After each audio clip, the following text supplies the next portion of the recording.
Assalamualaikum warahmatullahi wabarakatuh.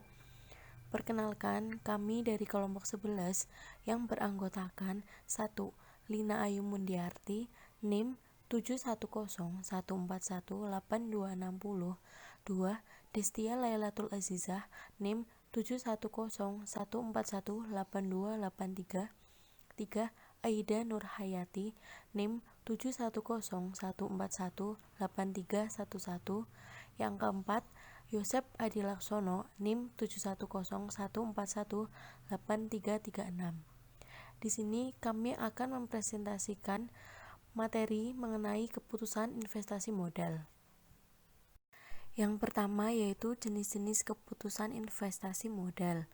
Keputusan investasi modal berkaitan dengan proses perencanaan, penetapan tujuan dan prioritas, mengatur pendanaan, dan menggunakan kriteria-kriteria tertentu untuk memilih aset jangka panjang. Keputusan investasi modal menempatkan sejumlah besar sumber daya dalam risiko dengan periode waktu yang panjang dan juga mempengaruhi pengembangan perusahaan di masa depan. Oleh karena itu, keputusan investasi modal adalah salah satu keputusan yang terpenting yang dibuat oleh para manajer. Proses pengambilan keputusan investasi modal ini sering disebut sebagai penganggaran modal. Ada dua jenis proyek penganggaran modal, yaitu yang pertama, proyek independen. Proyek independen adalah proyek yang jika diterima atau ditolak tidak akan mempengaruhi arus kas proyek-proyek yang lain. Yang kedua, proyek mutually eksklusif, yaitu proyek-proyek yang jika diterima akan membuat semua proyek yang lain menjadi tidak diterima. Membuat keputusan investasi modal. Investasi modal yang baik akan dapat mengembalikan pengeluaran modal awalnya selama masa investasi modal tersebut dan pada saat yang bersamaan memberikan imbal hasil yang layak atas investasi awal. Setelah membuat penilaian tersebut, para manajer harus menentukan akseptabilitas dari proyek-proyek yang bersifat independen dan membandingkan proyek-proyek yang bersaing berdasarkan manfaat ekonomis. Untuk membuat keputusan investasi modal, seorang manajer harus yang pertama, memperkirakan jumlah dan waktu dari arus kas. Yang kedua, menilai risiko dari investasi. Yang ketiga, mempertimbangkan pengaruh dari proyek terhadap laba perusahaan. Nah, para manajer harus menetapkan tujuan dan prioritas untuk investasi modal. Mereka juga harus menentukan beberapa kriteria dasar dalam proses penerimaan atau penolakan terhadap suatu investasi yang diusulkan. 4 metode dasar yang dapat mengarahkan manajer dalam pengambilan keputusan untuk menerima atau menolak investasi-investasi yang potensial, yaitu terdiri atas pendekatan keputusan diskonto dan pendekatan keputusan non-diskonto. Yang pertama yaitu model non-diskonto. Model non-diskonto ini terdiri dari periode pengambilan modal dan tingkat imbal hasil. Yang pertama, periode pengambilan modal atau payback period. Salah satu model non-diskonto adalah periode pengembalian modal. Periode pengembalian modal adalah waktu yang dibutuhkan oleh sebuah perusahaan untuk memperoleh kembali investasi awalnya.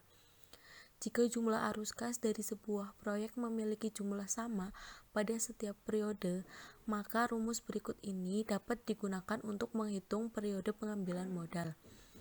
Rumusnya yaitu periode pengambilan modal sama dengan investasi awal dibagi dengan arus kas tahunan. Namun, jika jumlah arus kas tidak sama untuk setiap periode, maka periode pengembalian modal dihitung dengan menambahkan arus kas tahunan sampai pada suatu waktu saat investasi awal telah diperoleh kembali. Berikut contoh menghitung pengembalian modal. Bisa dipahami masing-masing ya teman-teman. Selanjutnya yaitu menggunakan periode pengembalian untuk menilai risiko. Salah satu cara penggunaan periode pengembalian modal adalah menetapkan periode pengembalian modal maksimum untuk semua proyek dan menolak setiap proyek yang periode pengembalian modalnya melebihi tingkatan tersebut. Mengapa sebuah perusahaan menggunakan periode pengembalian modal dengan cara seperti itu? Ada beberapa analisis berpendapat bahwa periode pengembalian modal dapat digunakan sebagai ukuran risiko secara garis besar, dengan pandangan bahwa semakin lama waktu yang dibutuhkan oleh sebuah proyek untuk pengembalian investasi awalnya, maka akan semakin berisiko proyek tersebut. Selanjutnya, menggunakan periode pengembalian modal untuk memilih di antara beberapa pilihan. Periode pengembalian modal dapat digunakan untuk memilih di antara beberapa pilihan yang bersaing. Dengan pendekatan periode pengembalian modal, investasi dengan pengembalian modal yang terpendek lebih disukai dibandingkan dengan investasi yang memiliki periode pengembalian modal yang lebih panjang. Namun, penggunaan periode pengembalian modal ini tidak banyak digunakan karena ukuran-ukurannya memiliki dua kelemahan utama, yaitu yang pertama, periode pengembalian modal mengabaikan kinerja arus kas investasi setelah periode pengembalian modal. Yang kedua, periode pengembalian modal mengabaikan nilai waktu dan ruang. Ringkasnya, periode pengembalian modal memberikan informasi kepada para manajer yang dapat digunakan untuk yang pertama, membantu mengendalikan risiko yang terkait dengan ketidakpastian akan arus kas di masa depan. Yang kedua, membantu meminimalkan pengaruh investasi pada permasalahan likuiditas perusahaan. Yang ketiga, membantu mengendalikan risiko keuangan. Yang keempat, membantu mengendalikan pengaruh dari investasi pada ukuran-ukuran kinerja. Meskipun perhitungan periode pengembalian modal dapat berguna bagi para manajer, tetapi hanya mengandalkan metode tersebut saat mengambil keputusan investasi modal, maka itu adalah tindakan yang nekat. Model non-diskonto yang kedua yaitu tingkat imbal hasil akuntansi atau accounting rate of return. Tingkat imbal hasil akuntansi adalah model non-diskonto kedua yang biasa digunakan untuk mengukur imbal hasil sebuah proyek dalam bentuk laba, kebalikan dari penggunaan arus kas proyek. Tingkat imbal hasil akuntansi dihitung dengan menggunakan rumus berikut ini, yaitu laba rata-rata dibagi dengan investasi awal. Laba berbeda dengan arus kas, karena akrual dan penangguhan digunakan dalam perhitungannya. Laba rata-rata sebuah proyek diperoleh dengan menambahkan laba neto yang diperoleh setiap tahun dari sebuah proyek dan kemudian membagi jumlah laba tersebut dengan jumlah tahun. Nah, berikut ada contoh menghitung tingkat imbal hasil akuntansi. Nah, di dalam tingkat imbal hasil akuntansi ada keterbatasan tingkat imbal hasil akuntansi. Tidak seperti periode pengembalian modal, tingkat imbal hasil akuntansi mempertimbangkan tingkat keuntungan proyek. Namun, tingkat imbal hasil akuntansi memiliki kelemahan potensial lainnya yaitu 1. Mengabaikan nilai waktu dari ruang, 2. Ketergantungan pada laba neto, 3. Intensive manager. Model diskonto, metode nilai sekarang bersih. Model-model diskonto menggunakan arus kas terdiskonto yang merupakan arus kas di masa depan yang dinyatakan dalam nilai sekarang. Model diskonto ada dua, yang pertama adalah nilai sekarang bersih atau net present value, dan yang kedua adalah tingkat imbal hasil internal atau internal rate of return. Nilai sekarang bersih. Definisi nilai sekarang bersih. Nilai sekarang bersih adalah selisih antara nilai sekarang arus kas masuk dan nilai sekarang arus kas keluar dari sebuah proyek. Rumusnya adalah NPV sama dengan P dikurangi I, di mana P adalah nilai sekarang dari arus kas masuk proyek di masa depan dan I adalah nilai sekarang dari biaya proyek atau biasanya pengeluaran kas awal. NPV mengukur tingkat keuntungan dari sebuah investasi. NPV yang positif menunjukkan bahwa investasi meningkatkan kekayaan perusahaan. Untuk menggunakan metode NPV, tingkat imbal hasil yang dipersyaratkan harus didefinisikan. Tingkat imbal hasil yang dipersyaratkan adalah tingkat imbal hasil minimum yang dapat diterima yang juga dikenal sebagai tingkat diskonto, hurdle rate, dan biaya modal. Setelah NPV suatu proyek dihitung, maka NPV dapat digunakan untuk menentukan apakah akan menerima atau menolak sebuah investasi. Jika NPV lebih besar dari 0, maka investasi tersebut menguntungkan sehingga dapat diterima. NPV yang positif menandakan bahwa yang pertama, investasi awal telah terpulihkan. Yang kedua, tingkat imbal hasil yang dipersyaratkan telah terpulihkan. Dan yang ketiga, imbal hasil di atas nomor 1 dan nomor 2 telah diterima. Jika NPV sama dengan 0, pengambil keputusan akan mendapati bahwa penerimaan dan penolakan atas sebuah investasi sama besarnya. Dan yang terakhir, jika NPV kurang dari 0, investasi harus ditolak. Dalam contoh ini berarti bahwa keuntungan lebih rendah dibandingkan dengan tingkat imbal hasil yang dipersyaratkan. Menilai arus kas dan menghitung nilai sekarang bersih. Mengapa? Karena NPV adalah nilai sekarang dari arus kas di masa depan dikurangi pengeluaran awal. Tingkat imbal hasil yang dipersyaratkan biasanya biaya modal digunakan untuk menghitung nilai sekarang. Proyek dengan NPV yang positif harus diterima, begitu pula sebaliknya. NPV yang positif memberikan tanda bahwa investasi akan meningkatkan nilai perusahaan. Contohnya adalah studi pasar yang terperinci memperlihatkan pendapatan tahunan yang diharapkan sebesar $300.000 untuk earphone baru. Peralatan untuk memproduksi earphone dibeli pada harga $320.000. Setelah 5 tahun, peralatan tersebut dapat dijual pada harga $40.000. Selain peralatan, modal kerja diharapkan meningkat sebesar $40.000 karena adanya peningkatan dalam persediaan dan piutang. Perusahaan berharap dapat memperoleh kembali investasinya dalam modal kerja di akhir masa proyek. Beban operasi tunai tahunan diperkirakan sebesar $180.000. Tingkat imbal hasil yang dipersyaratkan adalah 20%. Diminta, perkirakanlah arus kas tahunan dan hitunglah NPV. Solusi. Langkah pertama adalah identifikasi arus kas. Tahun 0, keterangan peralatan arus kas sebesar $320.000. Kemudian modal kerja $40.000, totalnya adalah $360.000.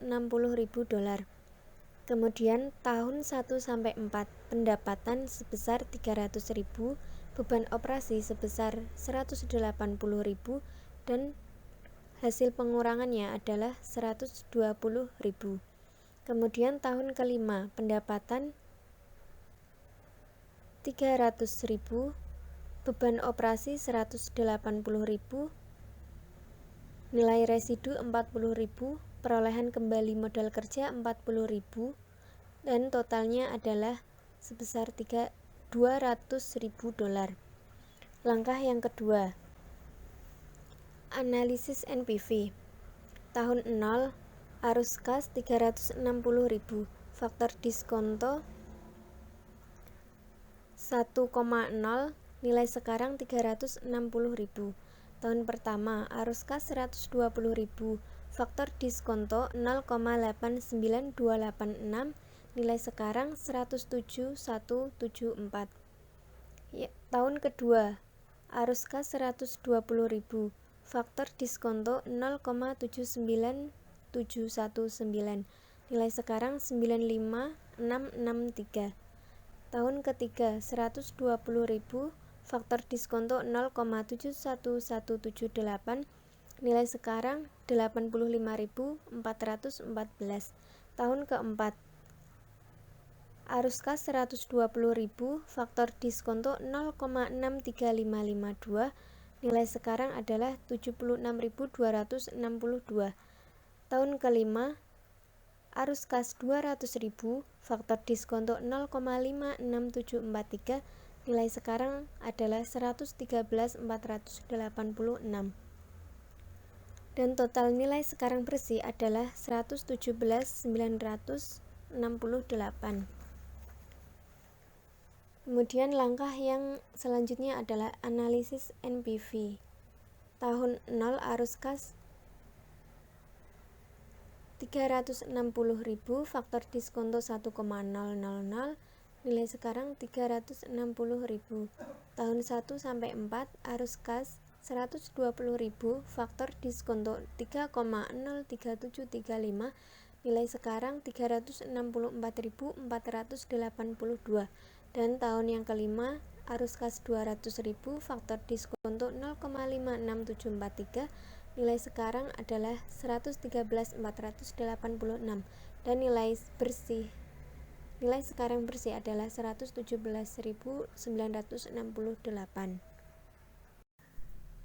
Kemudian selanjutnya adalah tingkat imbal hasil internal atau internal rate of return.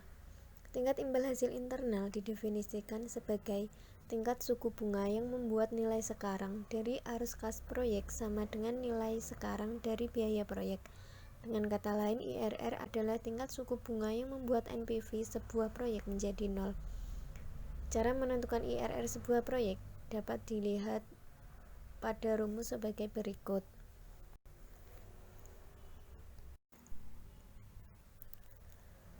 Setelah IRR untuk sebuah proyek selesai dihitung, maka IRR tersebut akan dibandingkan dengan tingkat imbal hasil yang dipersyaratkan perusahaan. Jika IRR lebih besar daripada tingkat imbal hasil yang dipersyaratkan, proyek dinyatakan dapat diterima. Jika IRR lebih kecil daripada tingkat imbal hasil yang dipersyaratkan, proyek ditolak. Dan jika IRR sama dengan tingkat imbal hasil yang dipersyaratkan, perusahaan akan sama saja apakah akan menerima atau menolak usulan investasi. IRR adalah teknik investasi modal yang paling banyak digunakan. Salah satu alasan IRR menjadi populer mungkin karena IRR adalah tingkat imbal hasil, sebuah konsep yang membuat manajer merasa nyaman menggunakannya. Ilustrasi tingkat imbal hasil internal periode majemuk dengan arus kas yang sama. Dengan DF menjadi tingkat diskonto dan CF adalah arus kas tahunan, persamaan IRR mengasumsikan rumus I sama dengan CF dikali DF. Dengan menyelesaikan DF, kita memperoleh DF sama dengan I dibagi CF atau investasi dibagi arus kas tahunan. Menghitung tingkat imbal hasil internal dengan arus kas yang besarnya sama. Mengapa? Karena IRR adalah tingkat suku bunga atau tingkat diskonto yang membuat NPV sama dengan 0.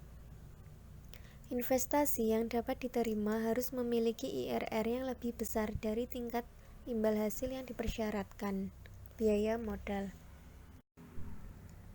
Contohnya adalah, asumsikan bahwa sebuah rumah sakit memiliki kesempatan untuk berinvestasi senilai 205.570,50 dolar dalam sistem ultrasound yang baru yang akan menghasilkan arus kas masuk bersih sebesar 50.000 dolar di akhir periode selama 6 tahun yang akan datang.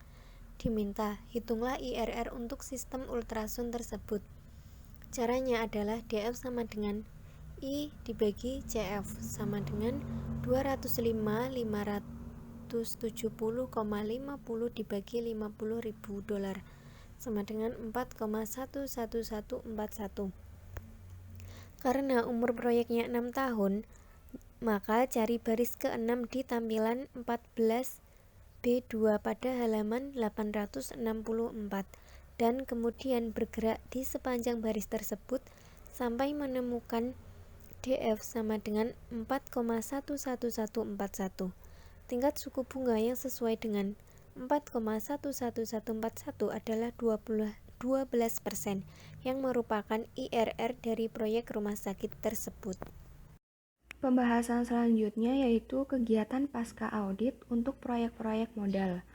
Kegiatan pasca audit atau post audit itu sendiri adalah membandingkan keuntungan aktual dengan keuntungan yang diperkirakan dan biaya operasi aktual dengan biaya operasi yang diperkirakan. Kegiatan pasca audit mengevaluasi hasil keseluruhan dari investasi dan mengusulkan tindakan perbaikan jika diperlukan. Keuntungan pasca audit. Di sini ada 3 keuntungan. Yang pertama, alokasi sumber daya. Dengan mengevaluasi tingkat keuntungan, kegiatan pasca audit memastikan bahwa sumber daya digunakan secara bijak. Yang kedua, pengaruh positif terhadap perilaku manajer.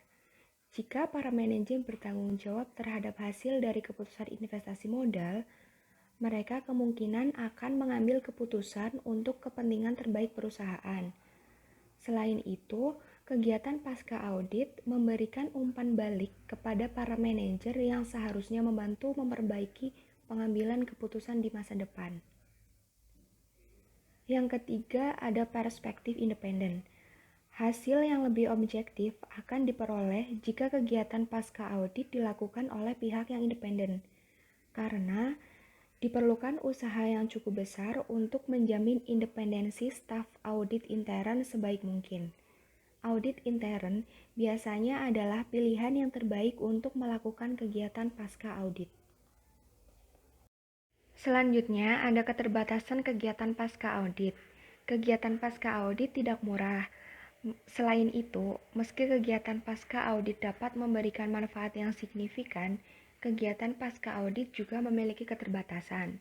Keterbatasan yang paling jelas yaitu adanya kenyataan bahwa asumsi-asumsi yang mendasari analisis awal mungkin menjadi sering tidak sahih oleh perubahan-perubahan dalam lingkungan operasi aktual. Pembahasan selanjutnya ada proyek-proyek mutuali eksklusif. Nilai sekarang bersih dibandingkan dengan tingkat imbal hasil internal.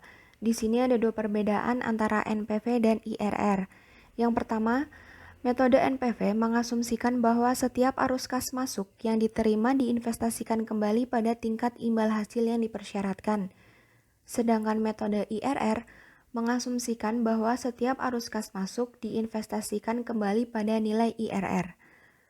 Menginvestasikan kembali pada tingkat imbal hasil yang dipersyaratkan lebih realistis dan memberikan hasil yang lebih andal saat membandingkan proyek-proyek yang bersifat mutuali eksklusif. Yang kedua, metode NPV mengukur keuntungan dalam nilai absolut, sedangkan metode IRR mengukur keuntungan dalam nilai relatif. Berikut adalah ringkasan dari perbedaan NPV dengan IRR. Keduanya dibedakan dalam 2 hal. Yang pertama ada jenis ukuran dan yang kedua ada asumsi menginvestasikan kembali arus kas. NPV dan IRR menghasilkan keputusan yang sama untuk proyek-proyek independen. Namun, untuk proyek-proyek yang saling bersaing, kedua metode tersebut dapat memberikan hasil yang berbeda. Karena NPV mengukur pengaruh proyek-proyek yang bersaing terhadap nilai perusahaan. Memilih proyek dengan NPV terbesar akan selaras dengan memaksimalkan kekayaan para pemegang saham. Di sisi lain, IRR tidak secara konsisten menghasilkan pilihan-pilihan yang akan memaksimalkan kekayaan. Memaksimalkan IRR tidak berarti memaksimalkan kekayaan perusahaan, karena IRR sesuai dengan sifatnya mempertimbangkan jumlah dolar absolut yang disumbangkan oleh proyek. Dalam analisis terakhir, yang dihitung adalah total dolar yang diperoleh atau keuntungan absolut, bukan keuntungan relatif. Oleh karena itu, NPV yang harus digunakan untuk memilih di antara proyek-proyek yang bersifat mutually eksklusif, yang saling bersaing atau di antara proyek-proyek yang saling bersaing saat dana yang diinvestasikan terbatas. Proyek yang independen dapat diterima jika NPV proyek tersebut positif. Untuk proyek-proyek yang bersifat mutually eksklusif, proyek dengan NPV tertinggi yang akan dipilih. Terdapat 3 langkah dalam memilih proyek terbaik dari beberapa proyek yang saling bersaing. Langkah pertama yaitu menilai pola arus kas untuk setiap proyek. Langkah kedua, menghitung NPV untuk setiap proyek. Langkah ketiga, tentukan proyek dengan NPV terbesar. Selanjutnya ada contoh menghitung nilai sekarang bersih dengan tingkat imbal hasil internal untuk proyek-proyek yang bersifat mutually eksklusif. Di sini disediakan informasi, perhatikan 2 rancangan pencegahan polusi yaitu rancangan A dan rancangan B. Kedua rancangan tersebut memiliki umur proyek selama 5 tahun. Rancangan A membutuhkan pengeluaran awal sebesar 180.000 dan memiliki arus kas masuk setelah pajak tahunan neto sebesar 60.000. Atau pendapatan 180.000 dikurangi beban tunai sebesar 120.000. Rancangan B dengan pengeluaran awal sebesar 210.000 memiliki arus kas setelah pajak tahunan neto sebesar 70.000, yaitu dari 240.000 dikurangi 170.000. Arus kas masuk setelah pajak dirangkum sebagai berikut. Di sini sudah disediakan tabel pola arus kas dari tahun ke-0 sampai tahun ke-5 antara rancangan A dan rancangan B. Kemudian diketahui biaya modal perusahaan adalah 12%. Dari informasi tersebut, diminta hitunglah NPV dan IRR untuk setiap proyek. Solusinya sebagai berikut. Rancangan A untuk analisis NPV. Kita hitung dari mulai tahun ke-0, arus kasnya sebesar 180.000. Bisa kita lihat di pola arus kas rancangan A pada bagian informasi. Kemudian, untuk faktor diskonto itu hasilnya dapat dilihat di buku halaman 864, tampilan 14B.2. Nah, di situ untuk tahun ke-0 hasilnya 1. Nilai sekarang itu arus kas dikalikan dengan faktor diskonto. Untuk tahun ke-0 nilai bersihnya sebesar 180.000. Untuk tahun ke-1 sampai tahun ke-5, itu arus kasnya bisa dilihat di bagian informasi juga rancangan A. Nah, sebesar 60.000. Kemudian faktor diskonto juga sama dapat dilihat di tampilan 14B.2 buku halaman 864. Hasilnya sebesar 3,60478. Nah, untuk nilai sekarang tahun 1 sampai tahun ke-5 itu sebesar 216.287. Jadi, jumlah nilai sekarang bersih dari tahun ke-0 sampai tahun ke-5 adalah 36.287. Selanjutnya, untuk rancangan A analisis IRR, faktor diskonto diperoleh dari investasi awal dibagi dengan arus kas tahunan.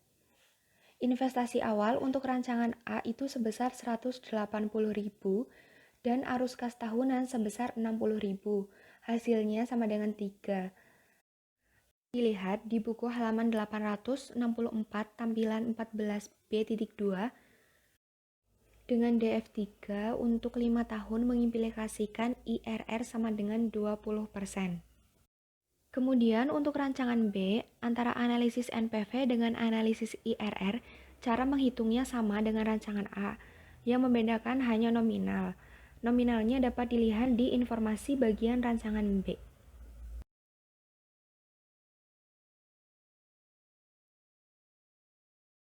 Pembahasan selanjutnya ada pertimbangan khusus untuk lingkungan produksi yang lebih maju. Bagaimana jika investasi itu berbeda? Investasi dalam proses produksi yang terotomatisasi lebih rumit dibandingkan dengan investasi dalam peralatan produksi standar di masa lalu.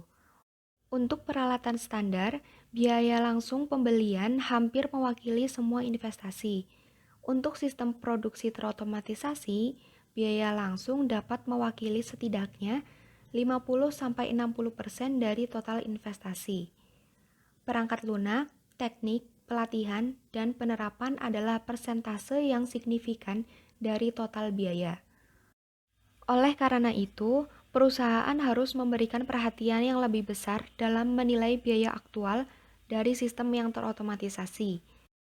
Mudah untuk mengabaikan biaya-biaya yang terkait yang kemungkinan nilainya besar. Kemudian, bagaimana jika perkiraan arus kas operasinya berbeda? Perkiraan arus kas operasi dari investasi dalam peralatan standar biasanya bergantung pada keuntungan berwujud yang dapat diidentifikasi secara langsung seperti penghematan langsung dari tenaga kerja, listrik, dan barang sisa. Namun, saat berinvestasi dalam sistem yang terotomatisasi, keuntungan tak berwujud dan tidak langsung dapat menjadi material dan penting untuk kelangsungan hidup proyek.